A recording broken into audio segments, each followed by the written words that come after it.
Buzz. So, I came back last night from IF, and if you've seen my out of theater reaction, you know what my thoughts are going to be on this.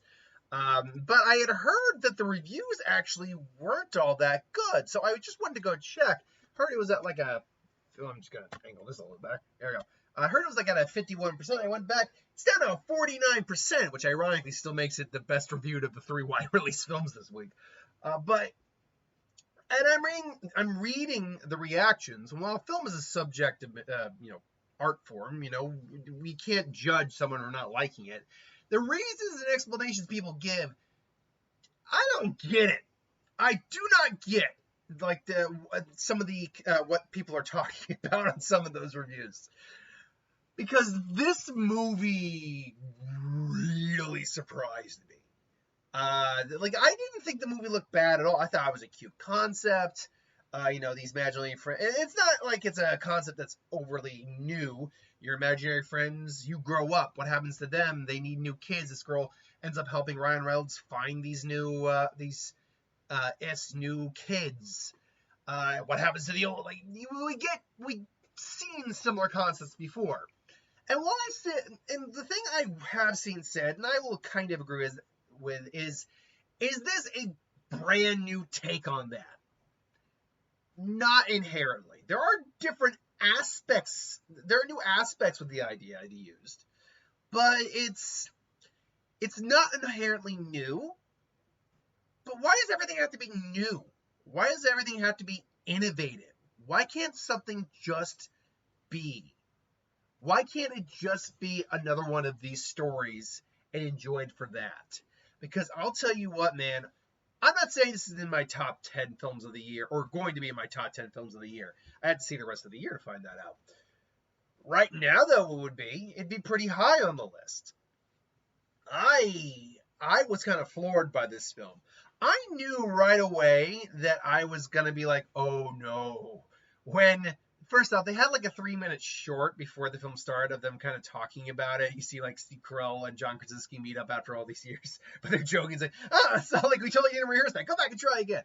But they mentioned something that stood out to me, that they kind of wanted to try to make a live-action Pixar film.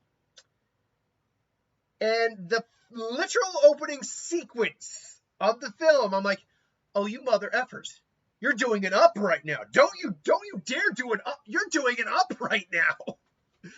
And yeah, like that's kind of where we start.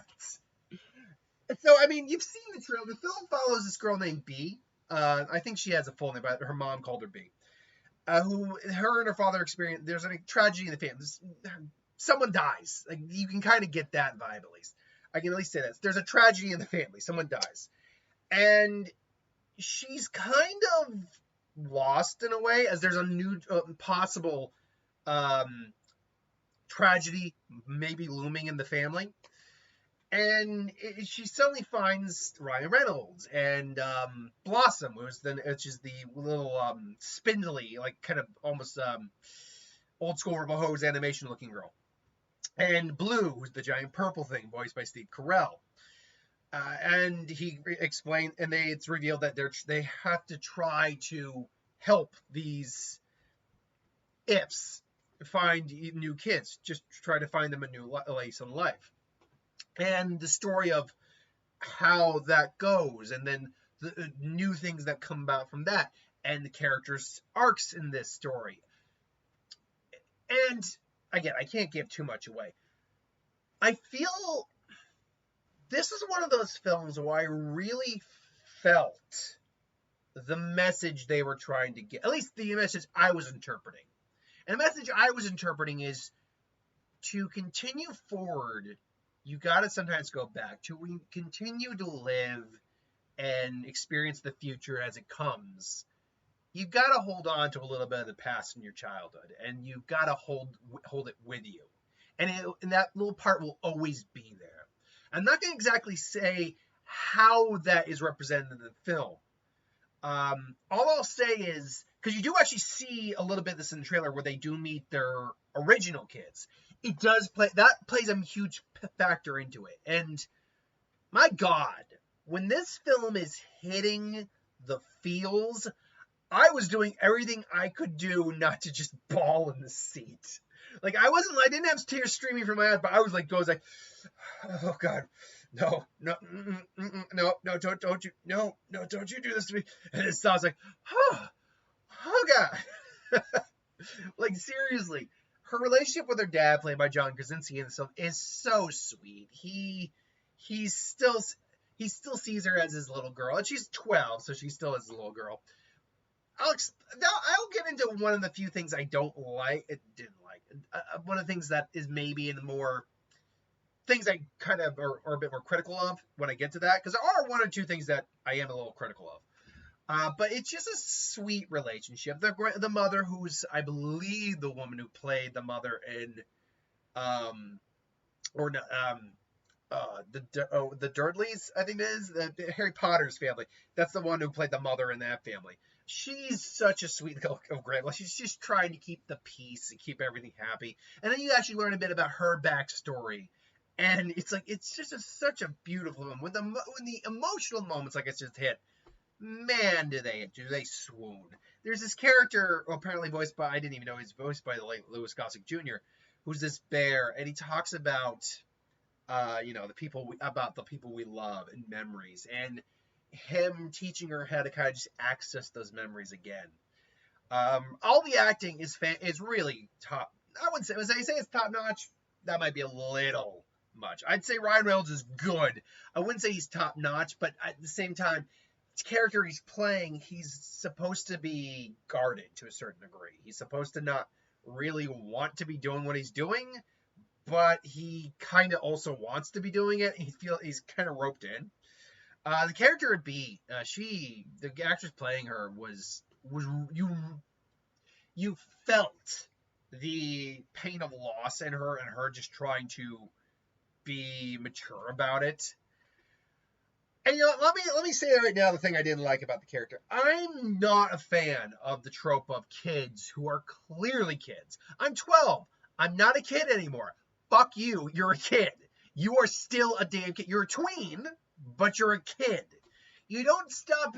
And honestly, sometimes even at 34, I'm still a kid. That's the thing. You should never stop. Like in terms of an actual age, 12 is right around the age you start to be 13. Or sorry, 12. Sorry. 12 going on to 13, that's the cusp of childhood. It really is. I think 12 is where childhood ultimately ends, is where it is. And teenage years start to begin, obviously. Now, I still think I could go up to a 14 to 16-year-old and call them, honestly, I could go up to a 20-year-old and call them kid.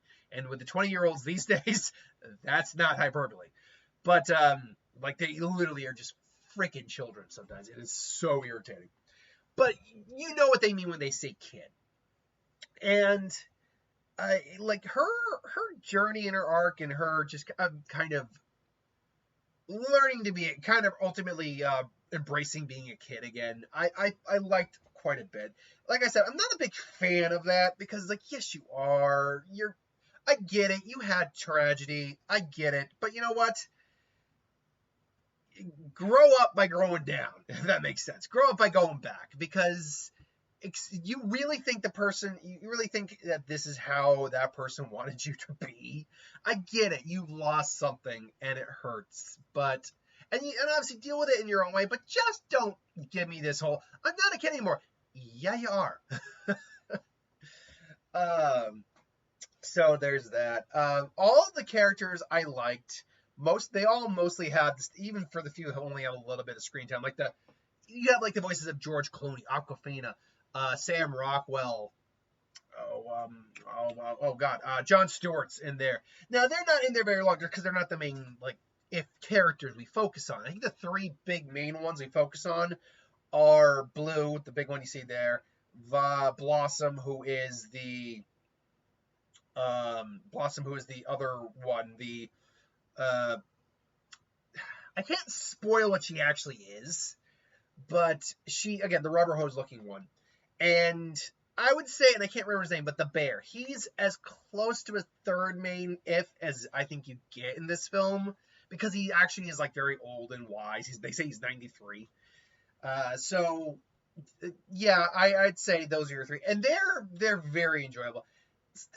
Admittedly, the Steve Carell one kind of verges on being either a little too childish or being overly adorable. I think he's teetering that line, but he never goes over the line. And then Ryan Reynolds, as I said, Ryan Reynolds is really good in this film. I do like him. I would say, though, among the actors, he might actually be the weakest part of the movie, and that's no slight against him. It's just everyone else is, I think, doing a bit better. Not the right way to put it. I think everyone's character is allowed to be a bit more than what Ryan Reynolds' character is supposed to be.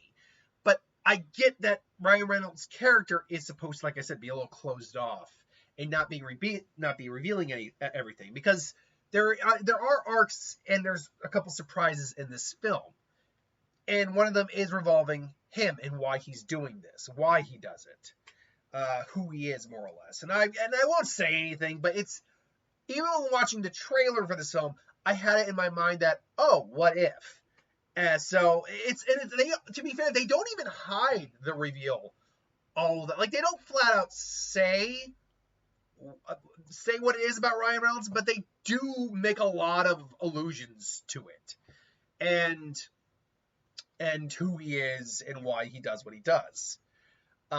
So they're not trying to overly hide it. So when the reveal comes, even though we've kind of all figured it out, it still very much works at the end. It's just a film that made me happy. I mean, it made me sad, but it also made me happy at the same time. It was one of those films that I think actually, because I never had an imaginary. I talked to my girlfriend about this. She didn't join me, but I talked to her about the film a little later when I went to her place. She apparently had an imaginary friend growing up. Blaze, the Alicorn, apparently was his name, which is great. I don't ever recall having an imaginary friend, and maybe I've repressed it. Maybe I've forgotten. But as far as I know, I did it. But it's movies like this that kind of almost make me wish I did, because it just has a very good or great message, at least the message I'm interpreting behind it, and it's a film that just ends on such an upbeat note, particularly because I'm not going to say what happens, but stay through at least the first part of the credits, because they are showing stuff beyond that. And oh man, it just kind of makes your heart smile. Makes your heart cry, but with a smile on its face. So yeah, the effects work, by the way. Effects work on the IIFFs was great. I did buy the interactions in the real world, or with the characters that they're interacting with. So yeah, I thought the effects work was pretty good on the IIFFs. But overall, yeah, that's my thoughts on IIFF. I really liked it. Honestly, you know what I would say compared to this is this year's Wonka. Wonka was so much better than it had any right to be, and I loved Wonka. And Wonka was just sweet. It was charming. It tugged at your nostalgia, at your childhood. It made you smile. It made you kind of weepy, but in a good way. Like there's a smile on your heart while you're crying, kind of thing, in points. And IIFF, I think, is this year's Wonka in that sense. So in terms of trailers, if I can remember everything, we actually got 2 new trailers, I think. Did we get 2 new trailers? Because we got the trailer we actually did not get the Inside Out 2 trailer, which I was surprised about. We got Garfield again. I'll be at Garfield and Furiosa next week. Next week is definitely going to be the one where I do 2 movies. A, because I really want to see Furiosa. But B, I also review the animated films for a particular viewer who is a fan of mine. But yeah, we got the Garfield one. I wasn't very overly surprised by the Garfield one. It is what I thought. We got, what was it, White Bird or something like that, which will be coming out later this year. We got the Beetlejuice teaser. Look, that's just a teaser, but I'm really looking forward to the Beetlejuice movie. Like, hey, sign me up. I'm down. The juice is loose. We got Wicked. You literally just saw the poster for it right here, too. We got Wicked, which I thought, I'm like, look, I'm not a huge Wicked fan, but I'd be lying if I said the movie didn't look good. I'll be there to see it. Yeah, I mean, that could definitely be a huge hit this year. What else did we get? We got Garfield, as I said. We got a new trailer. I didn't even know they dropped a new trailer for Despicable Me 4, but we got a new trailer for it, and it is a new trailer. It was not bad. It was very minion heavy. The first one was not, like, the minions were there, but it was a bit more balanced between Gru, his family's antics, and the minions. This one's a lot more minion heavy. And I think that's due to the fact that obviously they're not doing the other minions. So you had the evil minions in the second film, if I remember correctly. Now you're getting the super minions. So, yeah, sure, whatever. It's fine. Let me see. I think we got one more trailer. I'm trying to remember what that one was. I'm going through like all the. Transformers 1. That was the other one we got. I'm surprised they didn't get the Wild Robot either, which that one I'm looking forward to very much. And Whitebird, that was the one I was for the people who did Wonder and all that. But yeah, Transformers 1. I actually had not seen this trailer in its entirety with the audio on. I had watched it like with the sound off at work at one point, and just be like, okay, let me see this. Oh, really? Okay. Now that I've actually heard the sound of the audio and like seen the trailer in its entirety, it doesn't look bad. I don't even think it look. Do I think it looks okay? Or I don't know. I don't have a good pulse on Transformers because I'm not a diehard Transformers fan. I like the Transformers. I grew up watching Beast Wars and one of the other later Transformers series, but or maybe one of the syndicated ones. But I've never been a big Michael Bay Transformers fan. The ones I like the most are the first one. Bumblebee is great, and Rise of the Beast was actually okay. Rise of the Beast I had some fun with, but like Age of Extinction, Last Night, Dark Side of the Moon, yeah, like the Revenge of the Fall, like all of those are just so, yeah, visually they look great, but it's all just noise to me. And the characters, come on, show some damn respect to some of these characters, come on. But I digress. So, yeah, that was it. Let me know what you guys thought. If you've seen it, if you haven't yet, do you think you will go see it? Let me know in the comments below. Till then, thanks for watching. Hope you enjoyed. Like, comment, share, subscribe, and I'll see you guys for the next one. Later.